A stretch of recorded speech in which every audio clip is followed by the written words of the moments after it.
Hello student, मैं हूँ खुशी और आप देख रहे हैं हमारा यूट्यूब चैनल लर्न ऑर्बिट। तो स्टूडेंट, हम आ गए हैं अपना नया टॉपिक लेकर, यानी कि पक्षिनिया का। मैंने बताया था कि मैं इसका नेक्स्ट पार्ट यानी कि लाइफ साइकिल में इसके नेक्स्ट वीडियो में लेकर आऊँगी, तो मैं आ गई हूँ। तो चलिए, इस वीडियो में मैं बताने वाली हूँ पक्षिनिया के लाइफ साइकिल के बारे में। ये अपने लाइफ साइकिल को कैसे कंप्लीट करता है। तो पक्सिनिया जो होता है ना, एक हेट्रोसियस और मैक्रोसाइक्लिक रस्ट फंगस है, जिसमें 5 स्पोर और 2 होस्ट होते हैं। इनका जो लाइफ साइकिल होता है ना, ये 2 पौधों पर पूरी होती है इनकी लाइफ साइकिल। इनमें 2 होस्ट पाए जाते हैं, पहला जो प्राइमरी होस्ट और दूसरा अल्टरनेट होस्ट। प्राइमरी होस्ट जो हमारा वीट है यानी गेहूं का पौधा, और सेकेंडरी होस्ट हमारा बर्बेरिस है। तो और इसमें जो है ना 5 स्पोर्स पाए जाते हैं, इसलिए इसको मैक्रोसाइक्लिक कहा जाता है। तो इनके 5 स्पोर को ना, पहला पेक्सिनिडियोस्पोर्स, दूसरा यूरिडोस्पोर, तीसरा टेलिटोस्पोर्स, चौथा बेसिडियोस्पोर्स और पांचवा एसियोस्पोर्स। और इनके स्पोर्स को याद रखने का एक छोटा सा ट्रिक है, पियुत्बा, जो आप इसको मेरे स्क्रीन पे देख पा रहे होंगे। इससे आप इनके स्पोर्स को याद रख सकते हैं। तो चलिए, मैं बताती हूँ इनके स्पोर्स के बारे में कि ये कहाँ बनते हैं, ये जो 5 स्पोर्स हैं। तो पहला जो पिक्सिनिडियोस्पोर्स है, इसको हम स्पर्मेशिया भी कहते हैं। ये जो होता है ना, ये पिक्सिनिडियोस्पोर्स जो होता है यूनिसेल्ड यूनिन्यूक्लिएट होता है, और ये जो होता है ये बर्बेरिस पे बनता है। और जो एसियोस्पोर्स है, ये यूनिसेल्ड बाइन्यूक्लिएट होता है, और ये भी बर्बेरिस पे ही बनता है। और जो यूरिडोस्पोर्स और टेलियोस्पोर्स हैं, ये दोनों ना वेट पे बनते हैं, यानी गेहूं के पौधे पर ये दोनों बनते हैं।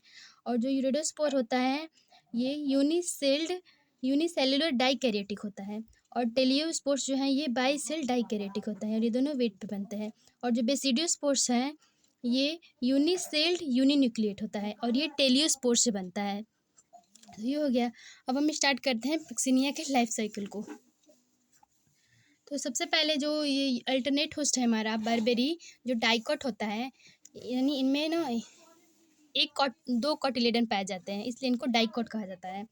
तो सबसे पहले बर्बेरी के लीफ पे जो बेसिडियोस्पोर्स होता है ना, वो बर्बेरी के पत्तों पर गिरता है, और पेक्सिनिडियम यानी कि स्पर्मेटोगोनिया बनता है। और यहाँ पेक्सिनिडियोस्पोर्स, तो ये जब पेक्सिनिडियम बनता है तो ये पेक्सिनिडियोस्पोर्स बनाता है। और उसके बाद से जो प्लाज्मोगेमी होती है, और नीचे की प्लाज्मोगेमी यानी कि साइटोप्लाज्म का फ्यूजन होता है, तो नीचे की तरफ एसिडियम बनता है। और ये एसिडियम जो होता है एसिडियोस्पोर्स को रिलीज करता है, एसिडियम से एसिडियोस्पोर्स रिलीज होता है। और एसियोस्पोर्स जो होता है आगे चल के हवा से गेहूं तक पहुंचता है, यानी कि वीट प्लांट तक पहुंचता है। और एसियोस्पोर्स से जब वीट प्लांट तक पहुंचता है, तो वहाँ एसियोस्पोर्स से इन्फेक्शन होता है वीट प्लांट में, तो यूरेडेनिया बनता है, यानी कि यूरेडोस्पोर्स बनता है। और ये जो यूरेडोस्पोर होता है, ये स्टेज होती है ना, वो बार बार फैलने वाली होती है, यानी कि गेहूँ को इन्फेक्ट करने वाली होती है। और सीजन के एंड में ये टेलिया बनाता है, और टेलिया से टेलियोस्पोर्स बनता है, जो कि रेस्टिंग स्पोर्स होता है। और इसके बाद से सेक्सुअल स्टेज में टेलियोस्पोर में जब टेलियोस्पोर बनता है, तो कैरियोगेमी होती है, और कैरियोगेमी से डिप्लॉइड न्यूक्लियस बनता है। और मियोसिस, उसके बाद डिप्लॉइड न्यूक्लियस बनता है तो मियोसिस होती है, और मियोसिस के द्वारा बेसिडियम बनता है। और बेसिडियम जब बनता है तो बेसिडियम से बेसिडियोस्पोर्स बनता है, और ये फिर से जो होते हैं ना बर्बेरी को जाके इन्फेक्ट कर देते हैं। और इस तरह से इनका लाइफ साइकिल जो होता है कंप्लीट हो जाता है।